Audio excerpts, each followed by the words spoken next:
Is it live? I'm not. Yes. Okay, there we go. Whew. Yo, welcome back. Welcome, Welcome back. welcome back, everyone. Welcome in.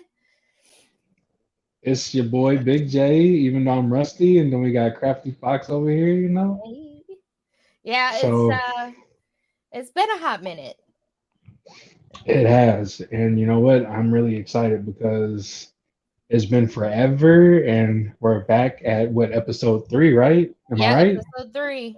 Look, your boy got good memory for tonight. Thank Let goodness. me But see. yeah, I'm really excited, and as always, I would love for Crafty Fox to, you know, take the floor. I just before I let you take the floor though, it's good to be on episode 3. I'm glad you're feeling well. Um, you know, I'm feeling well, so welcome I'm in everybody. definitely glad to be back. It was really something that I missed last week, and I know that I was off the week before, and that was so that I could be with family. But I didn't expect that I was going to end up being sick the next week after. But it's fine. I'm good. I do have a bit of a cough every so often, so apologies, everyone. So What's up, Ivy? I gotta make sure I'm paying attention to chat because it's not. no, I understand. So I just realized something. Hold on one second. Need to make sure that I have everything ready for my side of things as well because I am not logged into the stream elements. So wanted to make sure that that was ready for my side. I actually set up everything, guys. It should work ideally. Hey, Um, you in there like swimwear? Let's go. so I hope that each and every one of you are having an amazing night. And tonight our theme is going to be creepypastas. In case if you don't know what a creepypasta is, I'm gonna go ahead and explain. Sorry. I'm gonna explain what that is. Um, basically what a creepypasta is where someone writes either a short or a long story and it's supposed to like scare you and stuff like that. It's all made up. It's all something where they're like, "Ooh, I'm going to, kind of like Slender Man. Slender Man came from creepypastas actually." So, things like that, those are what we're going to do. We're not going to do very long stories each story. We're going to do smaller chunks so that we can fit as many into the segment as possible. I'm really looking forward to it because I have found a few Christmas themed ones. Oh, I was just about to say, and then you just, you Yep. know, great minds think alike. So I wanted to make sure to fit in as many as possible. I have a few Christmas ones and then I have a few regular ones. So we're gonna probably try and trade off as like a Christmas normal if we have enough. So I'm really looking forward to this theme because people really put their heart and souls into these kind of stories. So without further ado, you ready? I'm ready. All right. Oh my god, I'm so sorry. Let me get a drink of water. Apparently, I'm not ready. I'm just like, how's she gonna ask me? I'm ready. You ready? Here you go.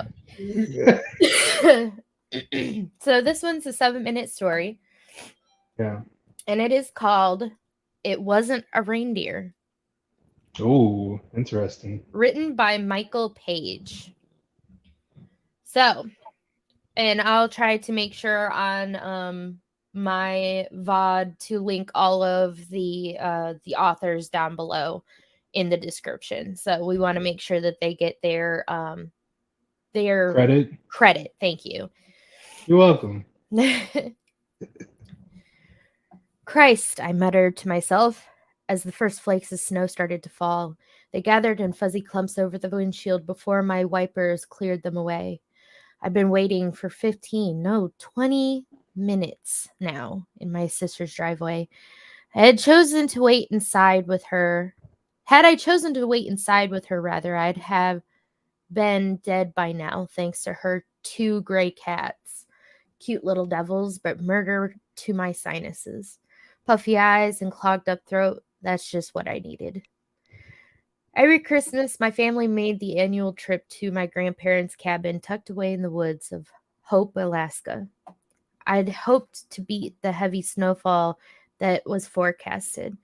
Since my sister's license was suspended from a DUI, here I was, a hostage to time, with my finger tapping anxiously on the steering wheel. When my mother asked me to be the one to grab my sister, I had honestly dreaded it from the start. It wasn't that we hated one another.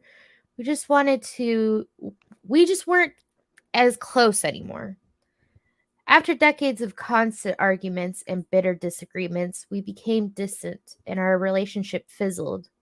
Yes, we were siblings, but it felt more accurate to call us the residue of what siblings once were. Finally, like the gates of Valhalla, her front door opened and out she came. Her hair was forest green. The last time I'd seen her, it had been white. The time before, it was violet. Got everything? I asked as she clambered her way into the passenger seat. She responded as she adjusted her glasses and stuffed a few bags in the back seat. Just like that, we were off. Hope was about a 30-minute drive, and it didn't take long for the awkward silence to inflate between us.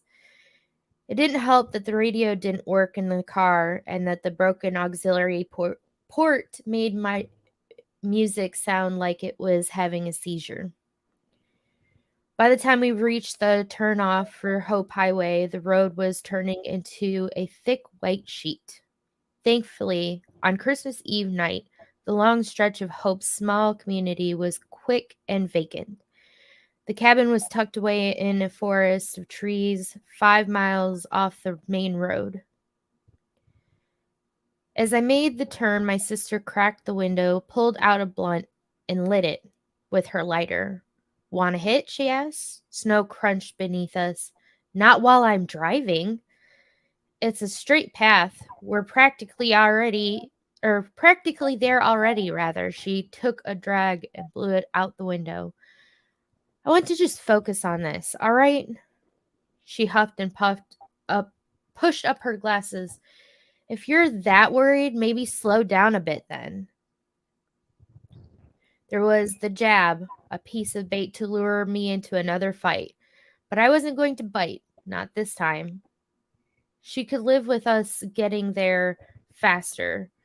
The drive was almost over, and soon I'd be in a warm living room with my feet up and spiked eggnog in my hand and Bobby Helms' Jingle Bell Rock in the air. I could already hear Uncle Jed spouting off one of his crude jokes. Why does Santa Claus have such a big dude? My sister shrieked, jabbing a finger into my side and whipped my head back into the whipped my head back to the windshield. The car had just finished winding around the thick trail. The large body of a reindeer stood in our path, wide-eyed, eyes wide open and blank. It didn't move as the high beams found it. Snapped into a panic, I twisted the wheels in a desperate swerve. The car veered greasily into the side of a fine spray of slosh. The reindeer, also known as a caribou, remained still, even as the bumper soared inches from its nose. We came into a crunching halt of the main path. Jesus, I sighed, blessed with relief. Did we hit it? No, my sister said, leaning out the window to check while exhaling another plume of smoke. I wound the steering wheel back around and pressed on the gas. The wheels shrilled in place, kicking up globs of sleet, but not moving an inch. Perfect, I moaned, and unfolded myself from the seat to check it out. The 2 front tires were caked with black slush and practically swallowed in a mound of snow. I kicked at it, trying to clear off the icy debris from the treads and beneath the wheel well. When that when that tired me out, I resorted to scraping it off with my fingers. "Screw off," I heard my sister call out the dark to a dark silhouette of the reindeer. Its antlers got gnarled fingers reaching for the treetops. Then she made a sort of startled yip, followed by a "What the fuck?" I looked up from the scrim of snow. The reindeer was standing tall on both of its hind legs. It looked strange, like a silly caricature you'd see in a kid's book. But out there, in the silence of the woods, it was a creepy image. The way its vague shape stood on just two legs held an almost human-like balance. For whatever reason, I realized then it didn't have a tail. Its muscular neck craned to the side, letting out an ululating scream, a miserable squeal of metal grinding against metal. My legs were ice sculptures cementing me to the spot as the shriek quieted to a succession of wet grunts. The reindeer dropped down to its original posture and stomped heavily. Puffs of white vapor and strings of snot vented from its nostrils. It was no hunter, but it didn't take a lot to tell me when a pissed off animal was about to charge.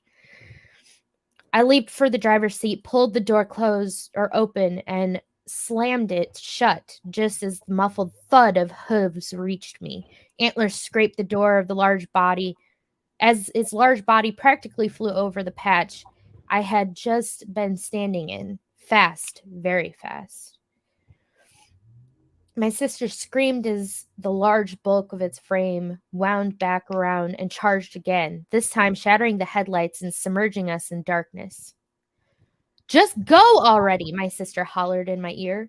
"I'm trying, goddammit," I hissed. The wheels continued to spin helplessly. We were trapped. The creature charged again, this time nailing the window. A cobweb of cracks bloomed near my sister's head. I searched for anything, literally anything, that I could use as a weapon. I was never really a gun enthusiast, but at this moment I'd have shaved my head and joined the spectacular monks if it haven't meant having a Glock in my hand right then and there. After rattling the car once more, the reindeer finally appeared to lose interest and disappear amidst the cluster of trees. Granted some time to breathe and think, we phoned our dad and told him about the situation. He was about to come down to pick us up and get us unstuck out of this mess. I looked over at my sister, who was taking long, steady breaths between her fingers. "Are you all right?" I asked. "What do you think?" she grumbled. "I told you to slow down." Another jab, and this time I wasn't going to have it. "You want to be useful?" I yelled. "Get out there and push. No? Then shut the hell up. I don't need this right now." She said nothing else, and neither did I, returning once again to the pocket of silence in our relationships come to. The sooner Dad's headlights peeked in the distance, the better. Suddenly, she rolled the window down. "What are you doing?" I asked. "Shh." She pursed her lips. "Just listen." Humoring her, I waited, and sure enough, the sound reached me. The quiet voice of a little girl coming from outside. "Somebody," it whimpered. "I'm lost. Help me, please. I'm lost." My sister unlocked the door and motioned to open it. I grabbed her wrist. "What are you doing?" she snapped. "There's someone out there. Just wait a second. It's weird, isn't it?" The voice continued to whine, choking between sobs and pleading for anyone to help her. I didn't like the way it sounded. The same lasting draw between words, the same weeping sounds someone was hitting repeat on a speaker. Something wasn't right. My instincts were hoisting red flags left and right. Then my sister looked at me and her expression warped into shock. She flung back, pinning both shoulders against the interior. Things that sounded like words bubbled up, but didn't quite make it out of her throat. I turned and saw what was looking at me. It had the face of a man surrounded by the mottled fur of a caribou body. The skin was muffled brown color, wound tightly around its long skull, looking like old crinkled leather. Snowflakes landed upon its wide, expressionless eyes and melted into the dark membranes of its pupils. It circled the car, bobbing its antlers and fogging up the windows as it peered inside. My heart shook the walls of my throat. I locked eyes with my sister, unable to say anything behind the sheer disbelief. I should have grabbed my phone, snapped a photo, recorded a video, anything, but my thoughts were jangled. It then let out the same horrible scream, but I didn't see its tight, contorted lips open. The sound was coming from its neck. Small, fleshy orifices flapping open like mouths were converting the high-pitched trills into the mimicking cries of a little girl. "Help me! I'm lost! Help!" Headlights glazed the area. My father's pickup came into view, paving its way down the path. The reindeer, or whatever the fuck it was, ran off, vanished once again into the snow-covered thicket. Nobody believed us. Why would they? If anybody had told me that story, I would have assumed they were hopped up on some crazy psychedelic. But the reality of what I saw was cold. And it's something I still, to this day, can't fully swallow. Instead of sleeping that night, my sister and I did some research that led us to the myth of skinwalkers. Beings of some sort capable of mimicking voices and distinguishing themselves as animals to lure people into the woods. After reading another accounts, there wasn't a doubt in my mind what we'd witnessed out there. Every so often that night, I'd stare out the window and IVR'd, wondering if I'd see that leathery face watching from the tree line. Neither I nor my sister ever made the trip again, much to the frustration of my family. But there was a silver lining. She and I have never been closer.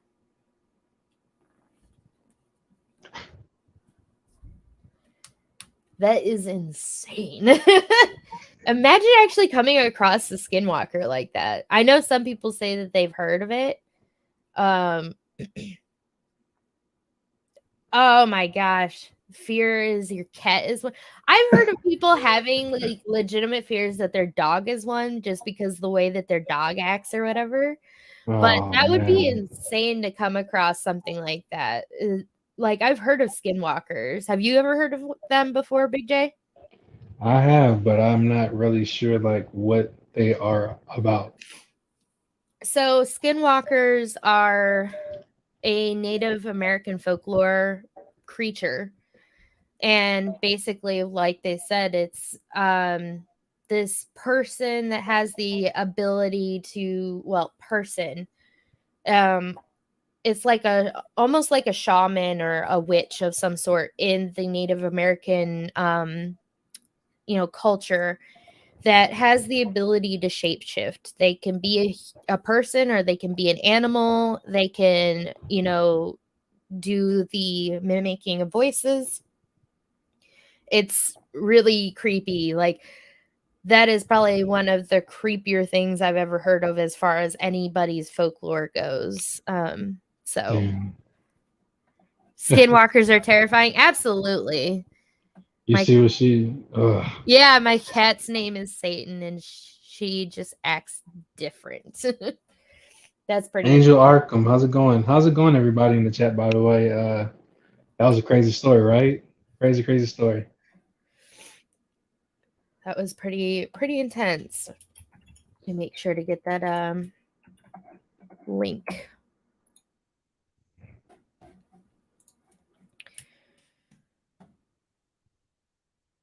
And I appreciate everybody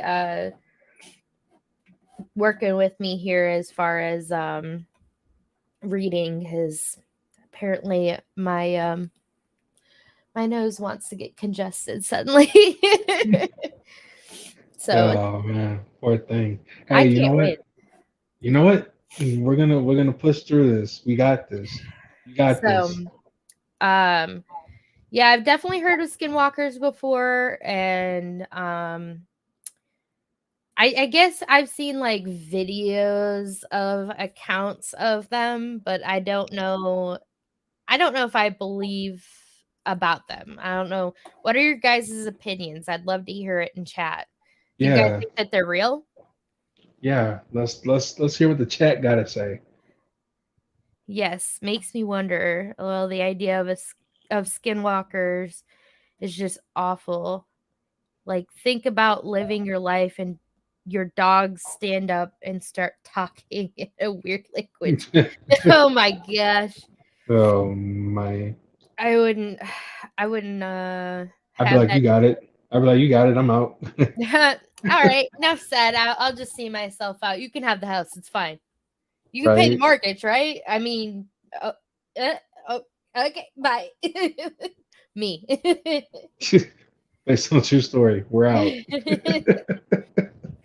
Nah, you can have my mortgage. You can have the bills. You can It's have it fine. all. I'm gonna go live under the underpass now. Thanks. Right, right. It's all yours. Take care of them kids for me, To your though. house now, baby. Take care of them kids for me, though. I'm sleep. So the next story is "The Creek of a Thousand Corpses," written Mm. by I might completely butcher this Hotch. pronunciation, but Eoin Ferguson.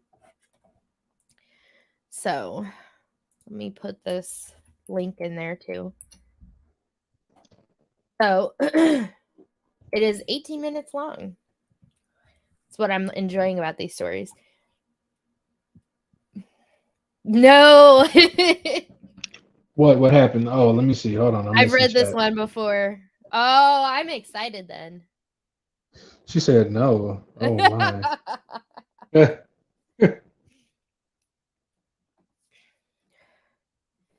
It was one of those stormy nights during a summer trip in the tropics when I stumbled upon that old tunnel.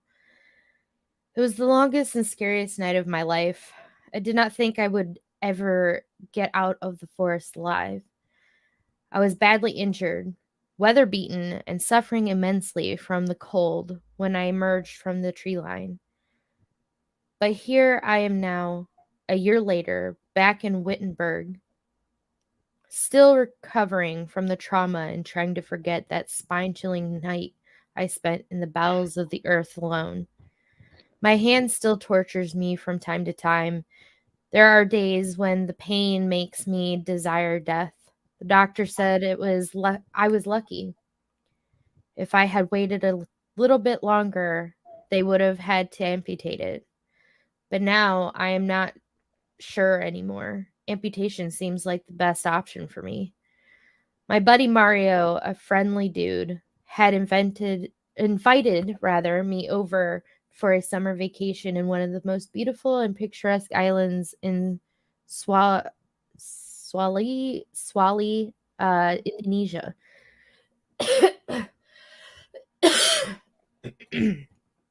The trip drained my budget, but I needed to get away from my life for a while. His hometown was breathtaking.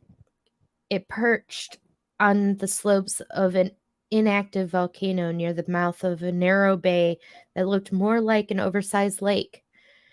The people were warm and nice. It was always I was always greeted by dozens of enthusiastic locals who would ask me to take photos with them whenever I went around the city. I guess I am what you call an average guy, but for some reason, people there treated me like I just popped out of a movie or something. I have some rough edges, mind you, nobody's perfect. There were days when I would politely say no to them and they would scoff and tell me off as if I had just insulted them in the harshest way possible.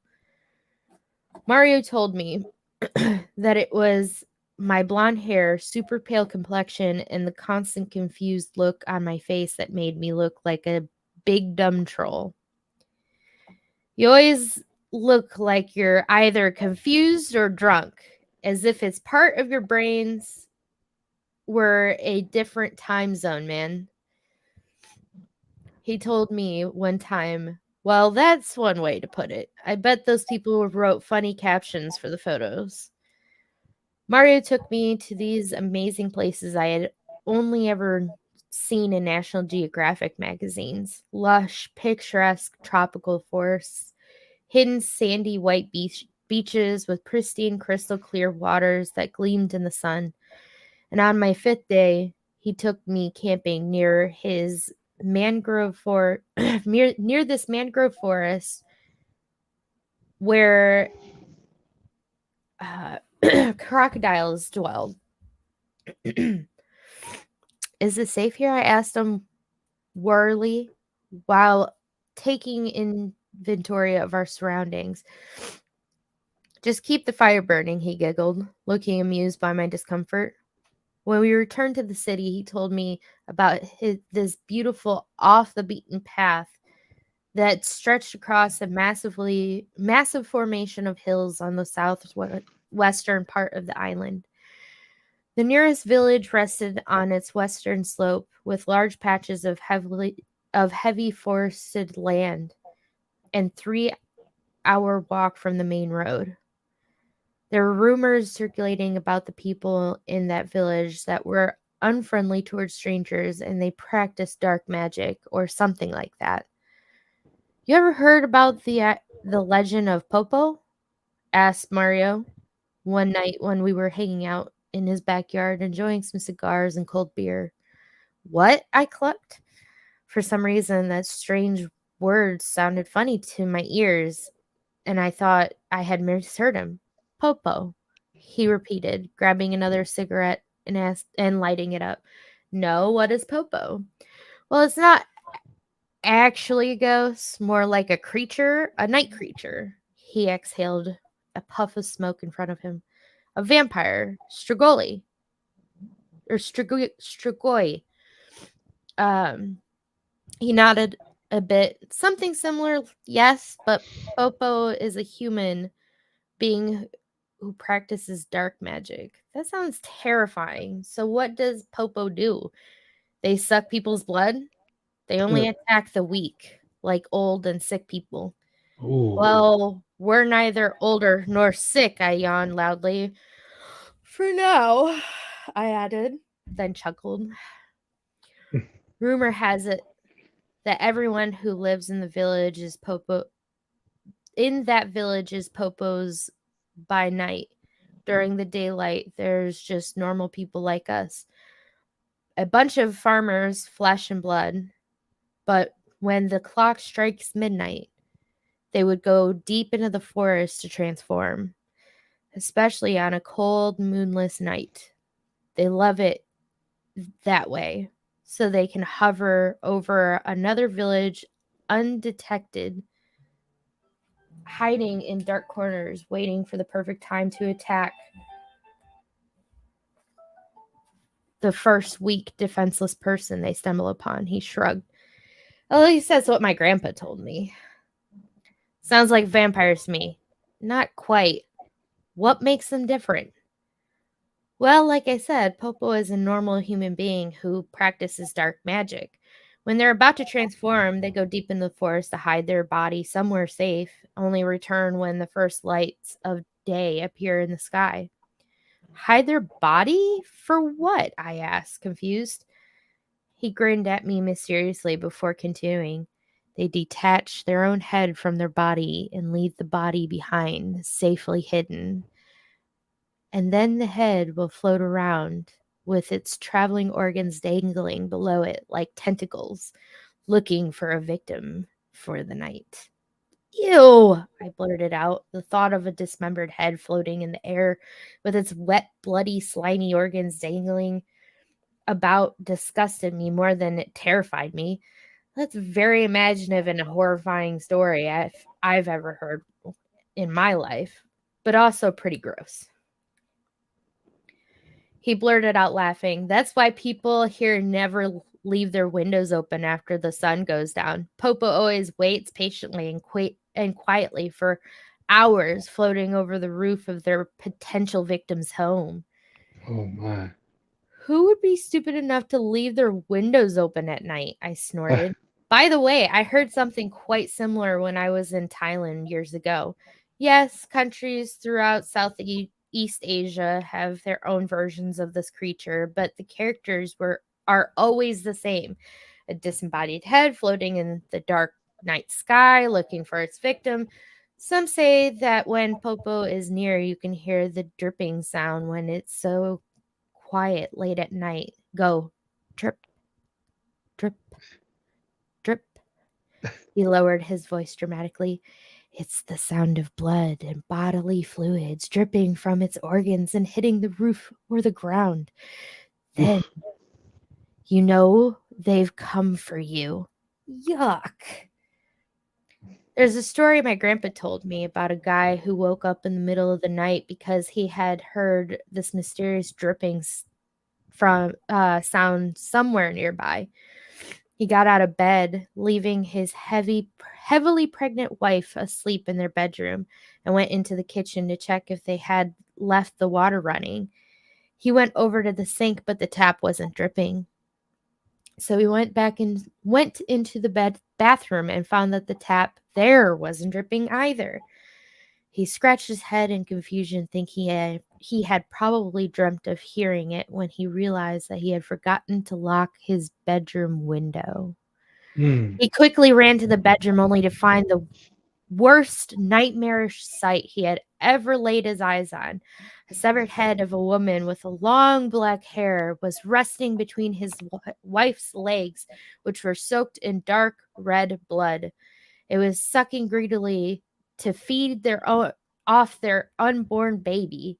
He made it loud and long slurping noise between his clenched teeth.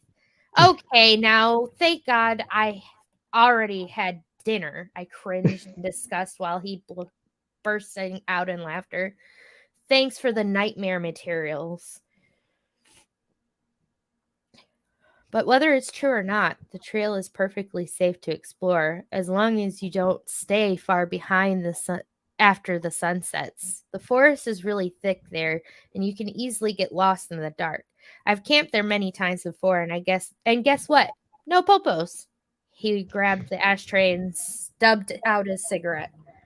Well, if Popo were indeed real, I said, flicking my cigarette into the air, ignoring the look of protest on his face, I think I would love to know how to do it.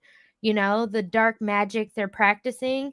There are some back in the country whom I would have a lot of fun scaring to death, including my snotty cousin who thinks he's a lot better than me because his father is super rich. I would love to slap him hard before suffocating him with my intestines. The conversation between these two. I just listen and enjoy myself. I'm not gonna lie. Hey, you know what? I love it. Keep it going. How y'all feeling, Chad? How y'all feeling? The following day, again, I was left alone with Mario's mother, who was nice and friendly but spoke no word of English apart from hungry, thank you, and wait. While he went to work. It was my birthday, but I had decided not to tell him because I didn't want him to go to the Ugh. length to have a little celebration for me after welcoming me into their house with open arms. After talking on the phone with my mother back in Wittenberg, I decided to go out and explore the traditional market along the coast and went shopping at the small mall near the port afterwards. I are the only one there. I bought myself Mario. I bought myself Mario some new t-shirts and two pairs of jeans, which were a bit pricey, but it's my birthday, so it's okay to splurge a little bit. And then I have no idea what got into me that day. I decided to grab a taxi and ask the driver to take me to the main road from which the trail Mario had mentioned earlier branched out. I knew he had asked me to wait until he was off work so we could go there exploring together, but again, it was my birthday and I wanted to do something fun. Besides, I only wanted to explore the forest a little and take some pictures. I would return before it got dark. I should have listened to him. The taxi driver looked at me with a quizzical look on his face when I told him my direct destination. You are sure, mister? He asked in broken English, not that mine is better. Oh, yes. What's wrong? But that road is, what the English word for it, um, most deserted, almost deserted. Oh, yes, I'm aware of that.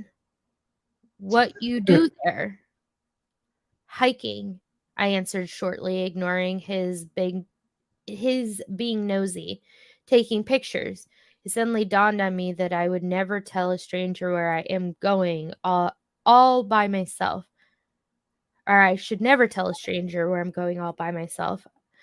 I won't be alone, though. My friends are already there, I lied. He nodded, but still looked rather confused. When we arrived, he asked politely to take some pictures with me before he left.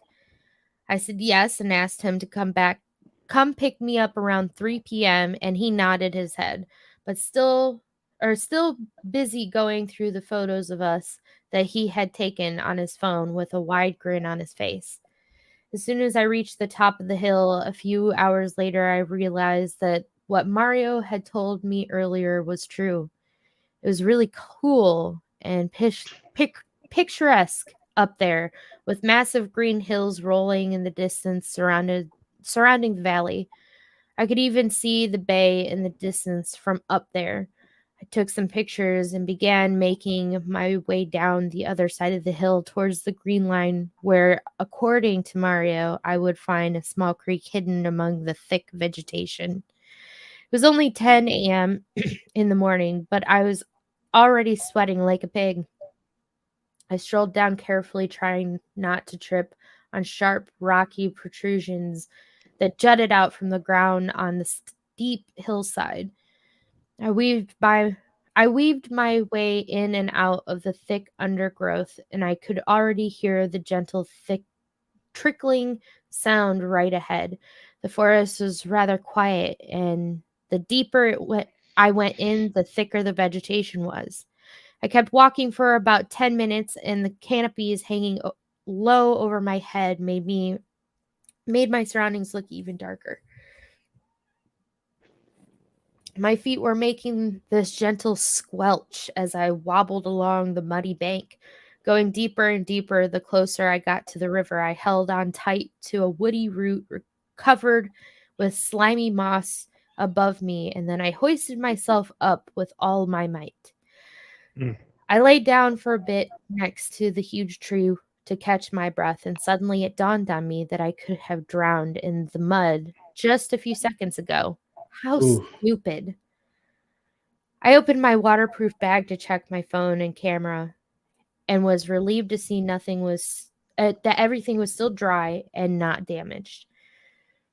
I got on my knees and watched the still and dark brown surface of the water below me running smoothly, almost without a sound apart from the occasional trickling sound here and there.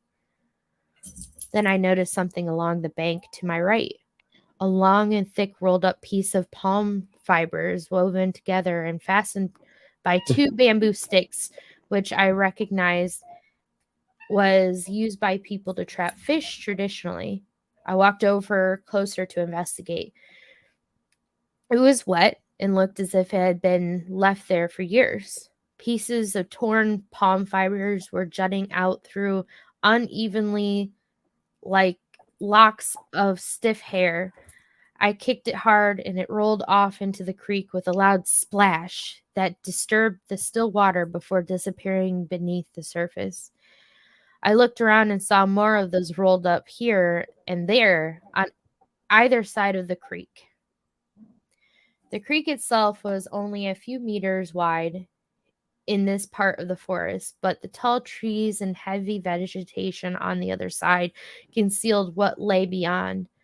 I ran like an elongated chocolate river and Charlie in the chocolate factory through the forest between lines of trees and on either side. It looked so inviting.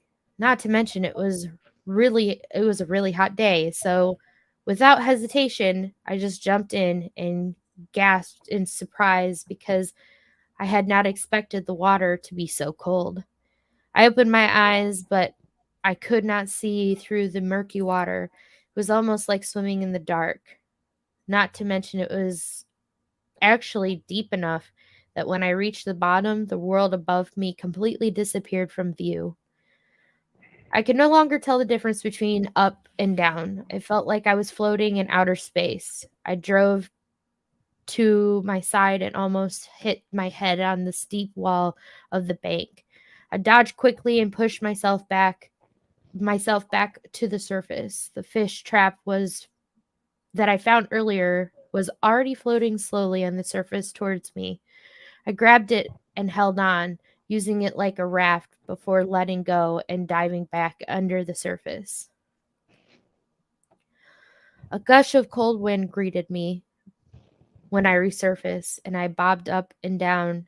I realized my stupidity. The riverbank on this side was rather steep and stood almost vertically, which would make it difficult, if not impossible, for me to climb back up. While on the other side, it sloped gently towards the water. I tried to hoist myself up, grabbing the tuft of grass and pulling really hard, but I let go instantly and recoiled back in the water with throbbing stings across my palm as I realized another stupid mistake I had just made. Fuck! I cursed. Fuck, fuck, fuck! In hindsight, I should have been more cautious.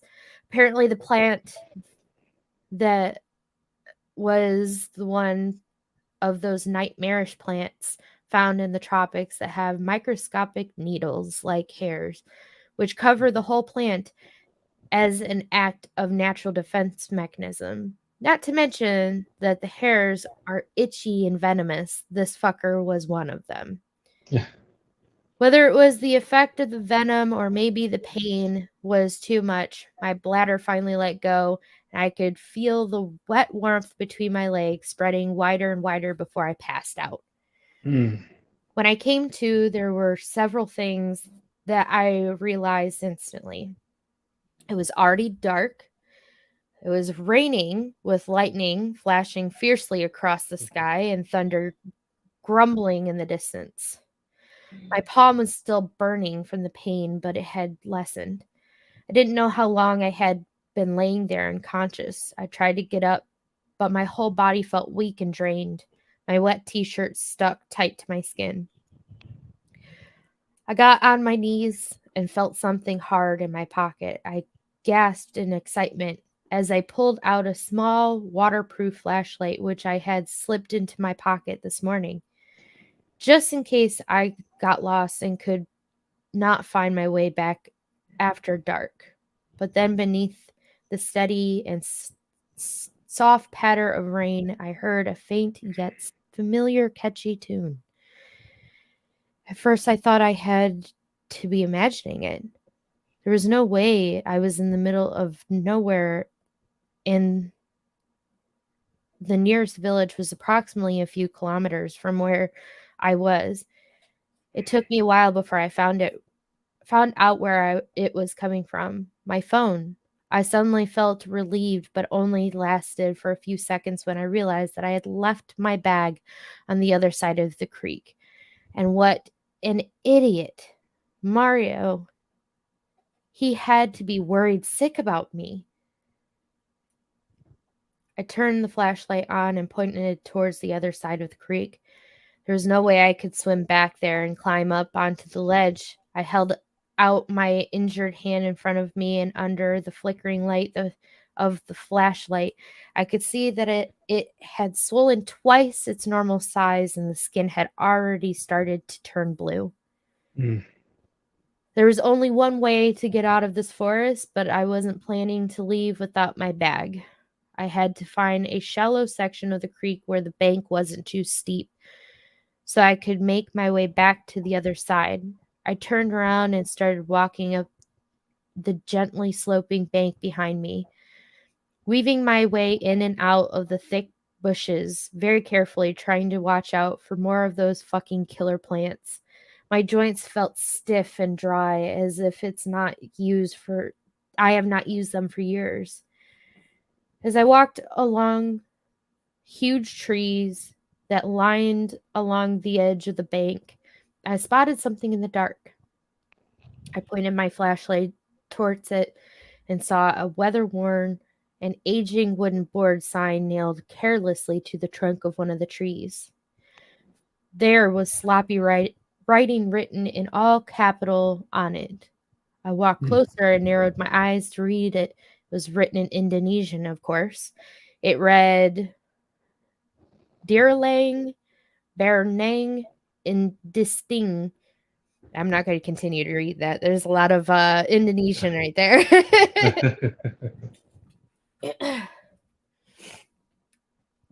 My blood froze as I was trying to make sense of it. My Indonesian is terrible, that's for sure. I had only been learning the language a bit prior to my arrival, but from the 4 or 5 words written there, I understood it. It's enough for me to guess what the writing could actually mean. It's a warning for anyone who happens to stumble upon the creek. No swimming here. This land is used for bathing corpses only. Mm.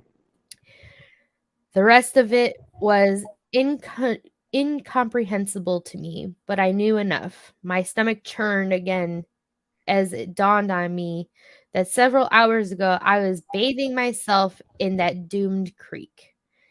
Those rolled up banks, those roll ups on the banks weren't fish traps, they were wraps for corpses. Ooh.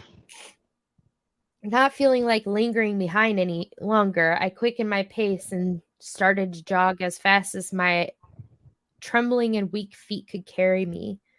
I'd only been walking along the edge of the creek for a few minutes when a flash of lightning struck, followed by a loud rumbling sound in the distance that shook the ground like an earthquake. I paused hesitantly for a bit.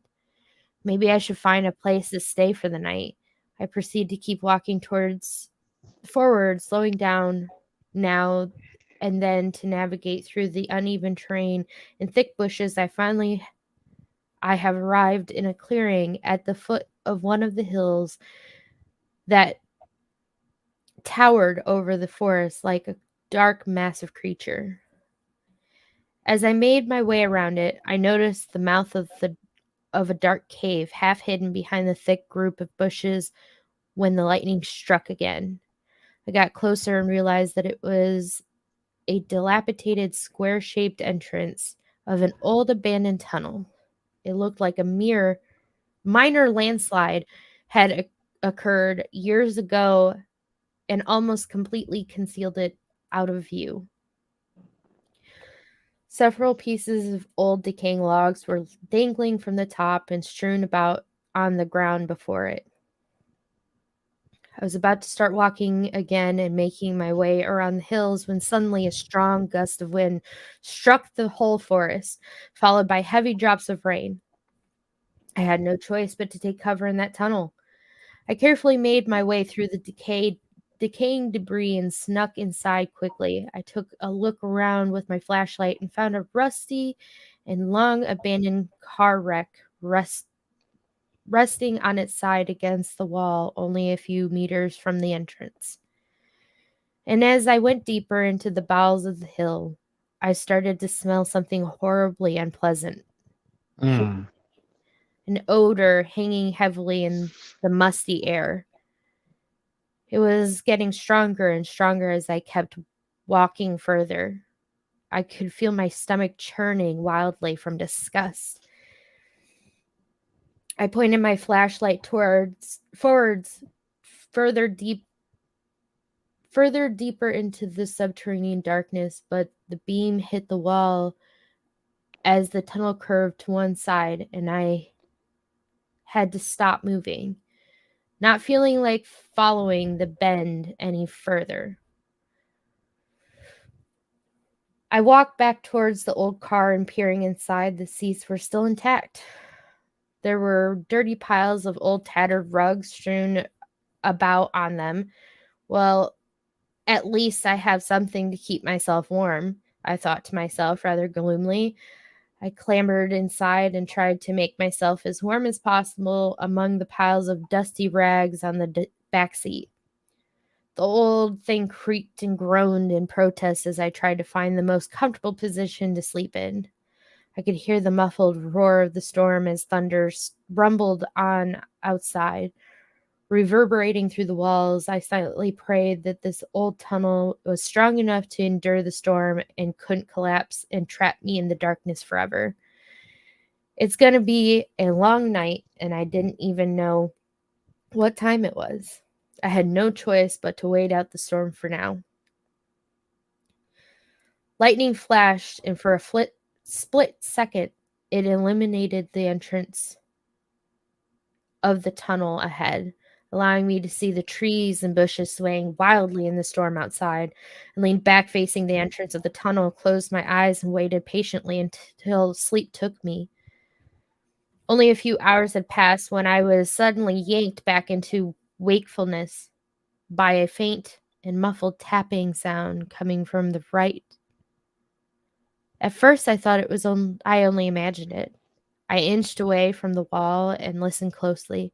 For a few moments, I did not hear anything, but then it came back. Tap.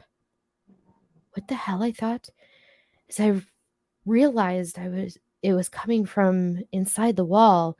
What could possibly be making that sound?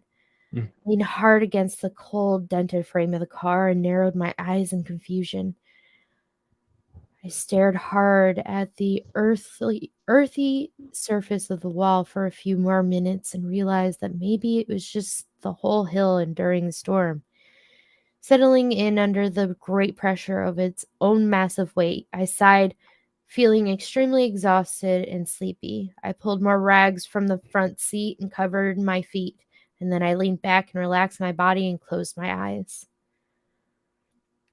I was about to fall asleep when I heard something that made every hair on my body stand on end.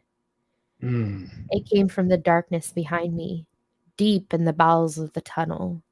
A muffled scratching noise running along the surface of the wall deep within the tunnel.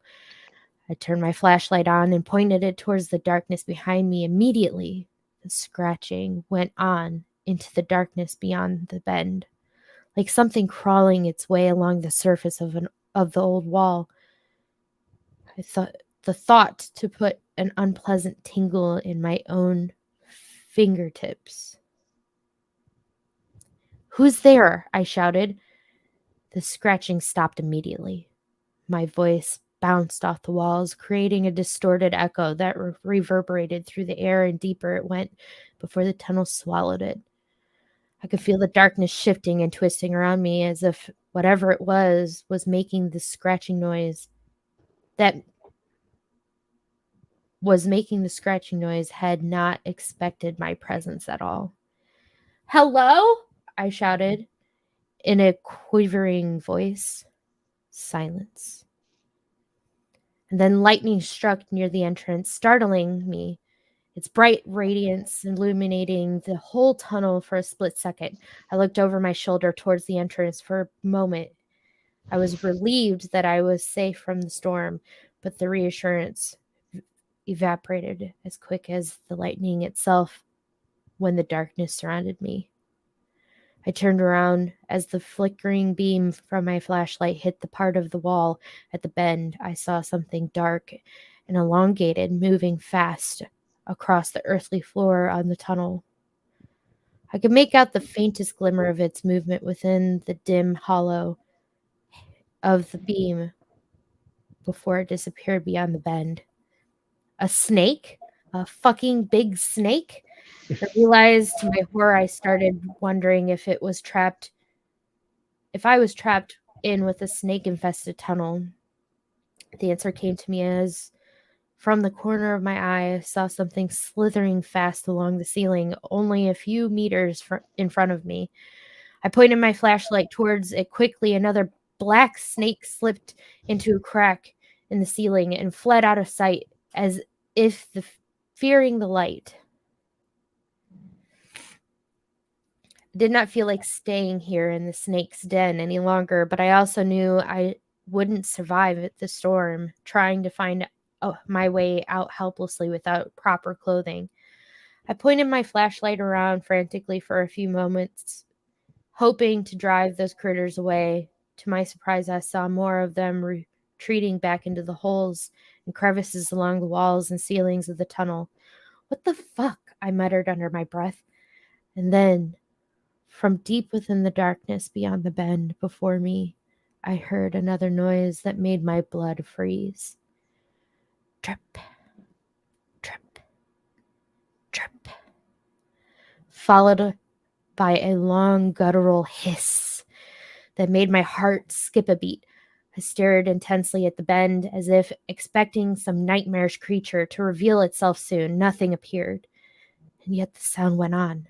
Drip, drip, drip. The conversation I had with Mario the night before suddenly flashed into my mind. I can hear this dripping sound when it was so quiet late at night. Drip, drip, drip.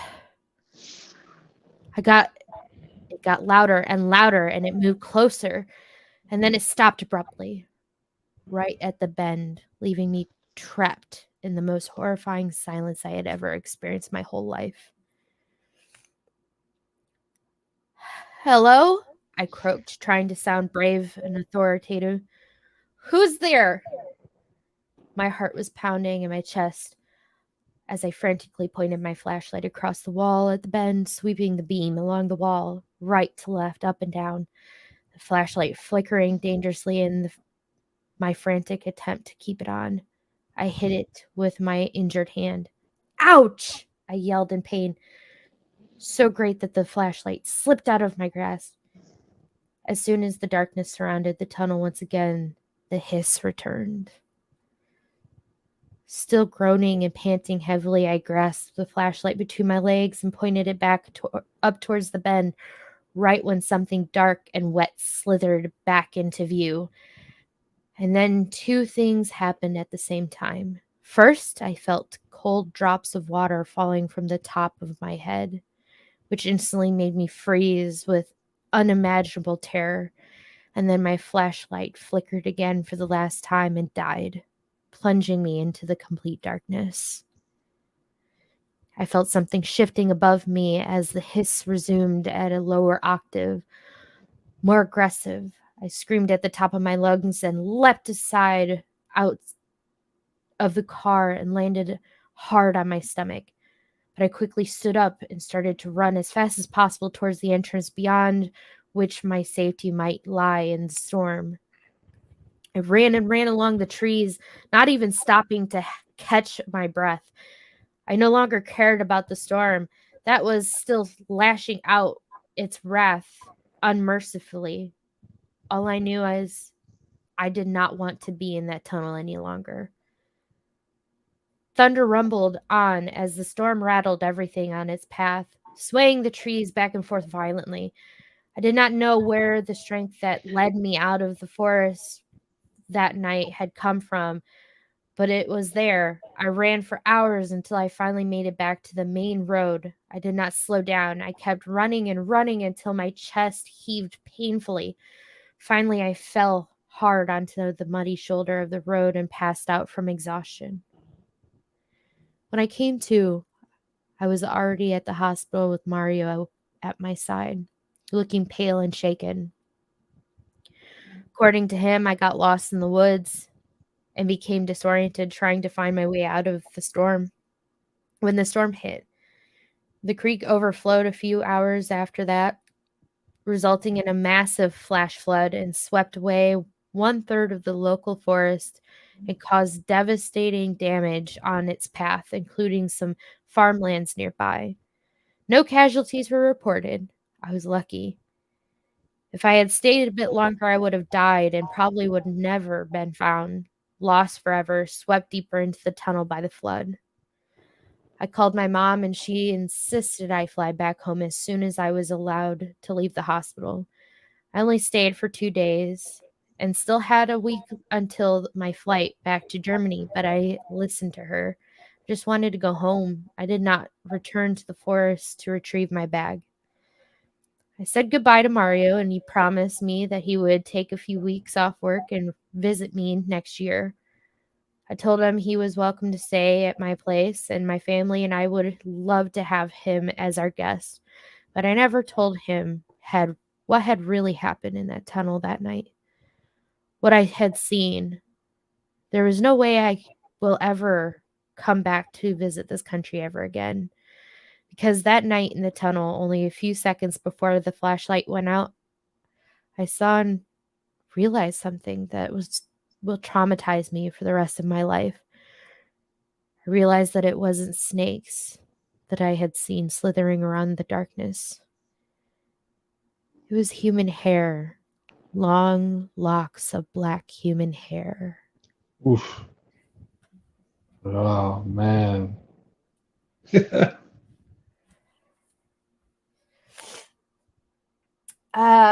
Yeah, I would be shitting my pants Yeah. in that car. Yo, what's up, nonsense? I was letting her read the story. How's it going, bro? Welcome in, welcome in. How's everybody doing? Tell me how you feel about that story. That sort kills me. Oh my That was so goodness. well detailed, though. You That guys, was that like, was that was really detailed, yeah. I could envision myself dealing with like the river and the thick brush and inside the tunnel. I could like envision myself as I kept reading it, and I just got myself lost in it. I could feel myself there. It was so chilling. It was so good, though. Oh yeah, most definitely. I'm telling y'all, these stories are just like a love child of Fire. people. They Yeah. fire. They are fire. Look, I love it.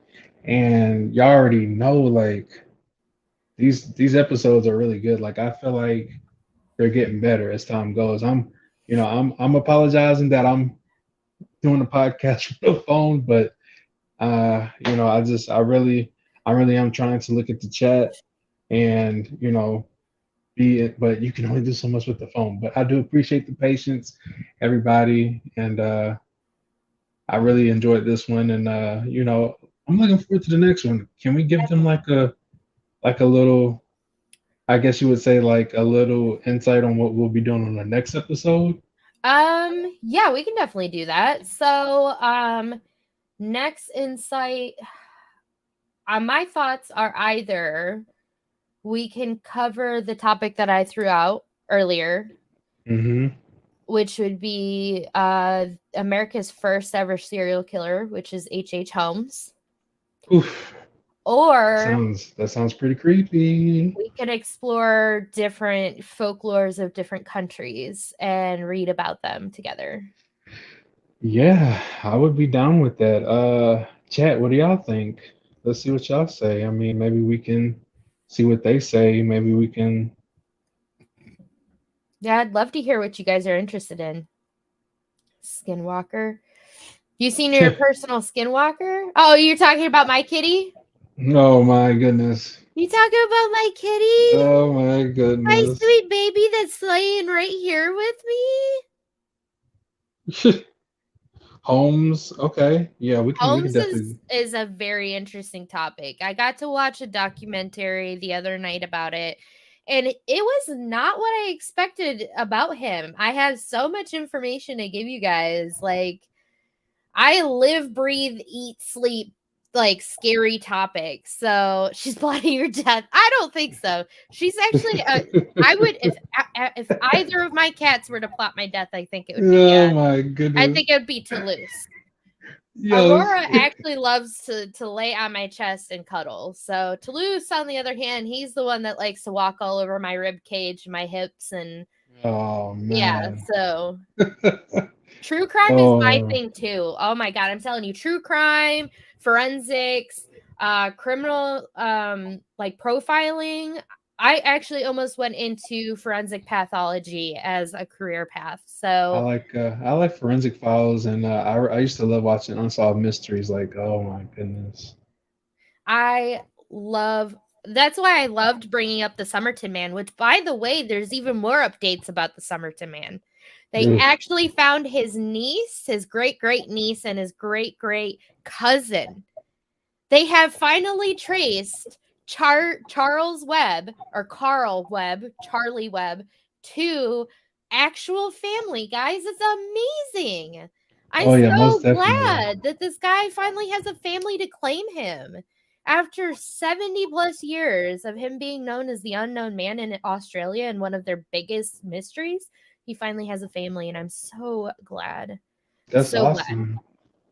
It gives a lot of hope for like any other unsolved mysteries that are out there, and it's Most awesome. definitely. I love today's technology. So, I do too. I do too. so without further ado, I know that you got some more plans after this. So, we're going to we're going to have to cut it for after the hour, but hopefully we can extend these sometime. Maybe You a know, few here and there.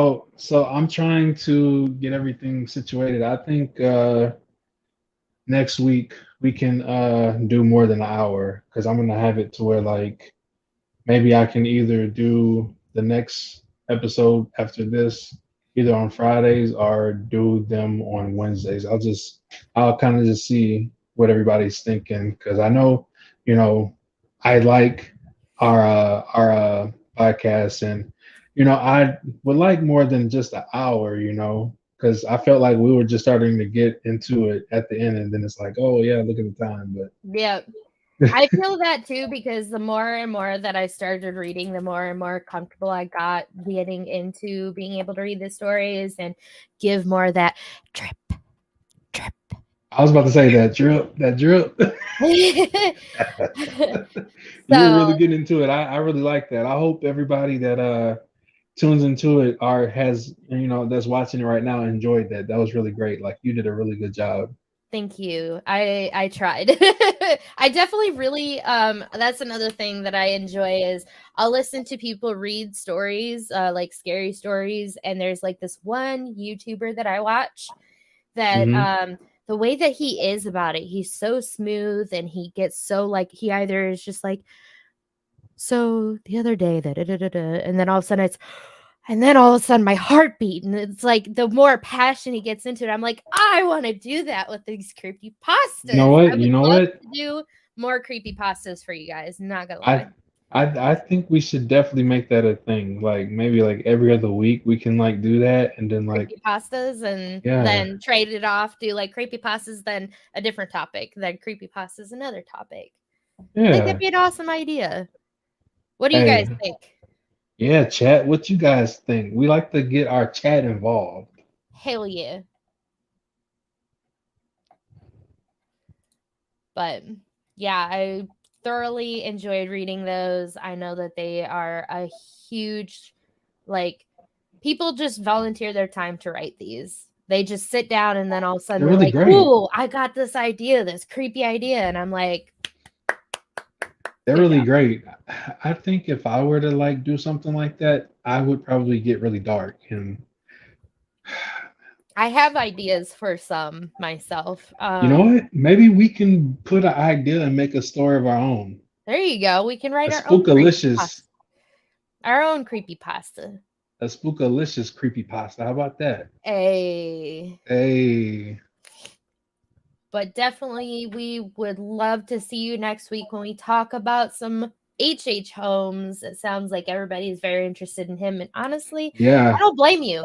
After what I learned, I was all like, huh, that's not what I expected for our first serial killer for the United States. So, but we loved having you here. You guys are absolutely amazing and awesome. And we love to have you guys support us. And, if you haven't checked out Big J or my channel, go ahead and check it out. There's that subscribe button down below. Turn on that bell. Don't want to miss a live show or any kind of uploads that we have for you. And without further ado, I hope you have a spookalicious night.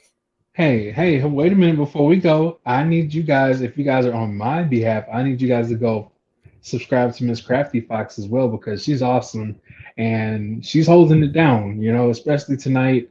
I'm not on the PC, so I can't really do much, but she was reading the chat and keeping you guys active. So I really appreciate that. And y'all make sure y'all subscribe to her and share her content out and, hit the bell for her as well so that when she goes live, y'all could pull up and show some love as well. So I hope y'all Thank have a you. great night. And for those that are watching later, give me about a good 20 minutes and we should be rocking and rolling. Keep it spookalicious, y'all. Have Yeah, a great night. great fright. Bye.